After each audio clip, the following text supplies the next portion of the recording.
So I got up pretty early this morning to try and go outside and film some stuff at sunrise. So I came out to this lookout near my house, but super windy and cold. So I'm just gonna say no to that one because, you know, I like to be able to feel my hands while trying to operate a camera. And so I think I'll just go home instead, which is a bit depressing, but oh well. I wanted to like be able to film and talk to the camera, but you probably won't be able to hear me if it's that windy. I did actually go outside and I did get some footage, but then I was like, nah, just pieced out on the outside and came back to the car. Got a bit of footage. That was a nice little sunrise, but yeah.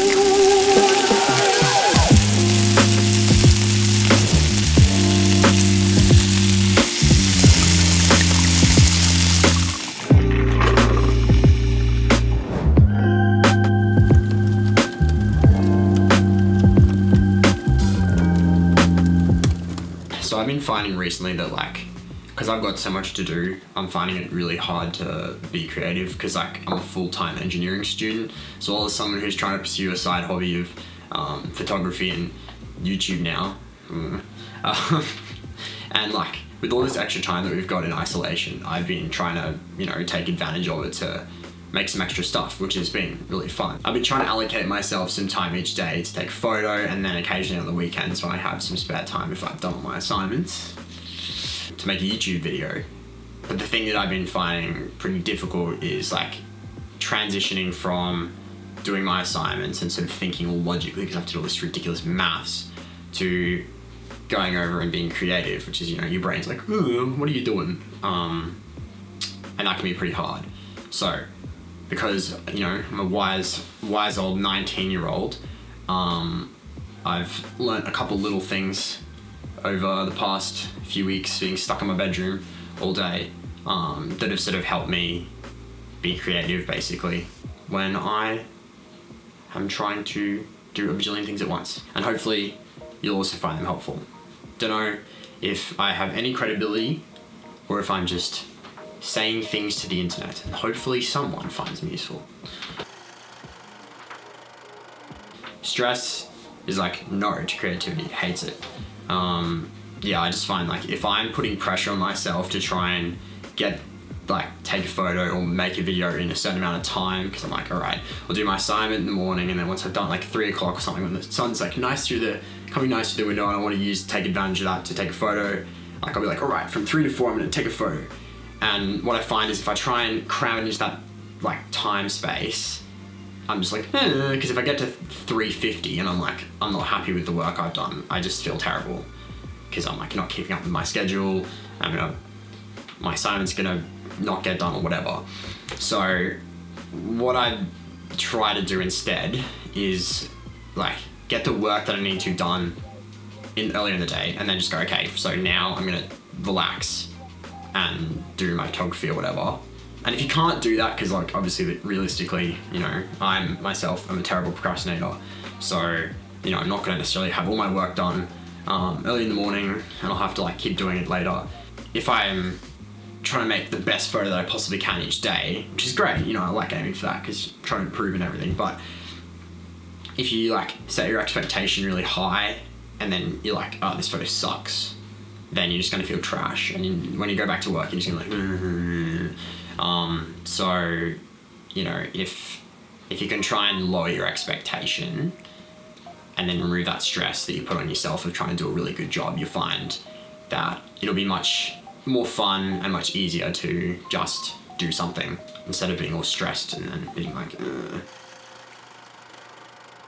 So social media is obviously a real, you know, addiction that we all struggle with because all these companies are like, right, time to monetize on your attention span. So, you know, it's a bit of a double-edged sword because I like to use it to go and get inspiration because, you know, there's all these creatives out there on Instagram, YouTube that I really like to watch, and I'm sure you would probably find the same thing, to try and, you know, give you inspiration to make something cool, to get better. But the problem is if you spend too much time consuming that content, you're likely gonna end up feeling bad about yourself because you know, it's just natural. You're gonna compare your own work to someone else's.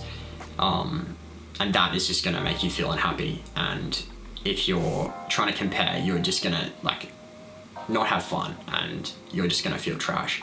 And if you're so worried about the quality of your work being up to a certain standard to try and, you know, be as good as old mate on the internet, then the quality of your work's not gonna be as good. So yeah, I've just found like I have to kind of try and get myself off Instagram, get myself off the internet, you know, delete the app, do whatever, block it on your phone, turn off your phone, put your phone away, whatever it takes, just so that you're not impulsively opening it and just scrolling through and being like, oh, you know, I'm a terrible photographer or whatever.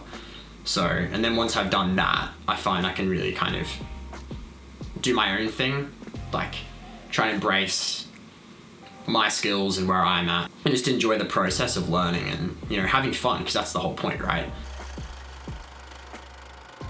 You know, we have really busy lives, and we used to just like fast pace this, that, and everything and get it all done and whatever. And you know, when we have a spare moment, we just pick up our phone and go on the internet, right? But rather than doing that, if you can just turn off your brain, like not literally, but like, yeah, if you can just unplug and stop thinking about all the other things you've got to do, or, you know, all the content on the internet, your brain has that space to be able to actually come up with ideas. Because like, if you ever try and force yourself to come up with an idea, or like just don't have any space, you know, it just doesn't work. So what I found is if I can take myself off the internet, if I can just chill, it really helps me to kind of think of ideas for photos. So what I find works for me is to try and just chill, put on some music that gets me into that sort of creative state that I vibe with, lying on my bed, going outside into nature, you know, in your backyard if you can, whatever, take a walk, just anything you can just kind of unplug and just chill.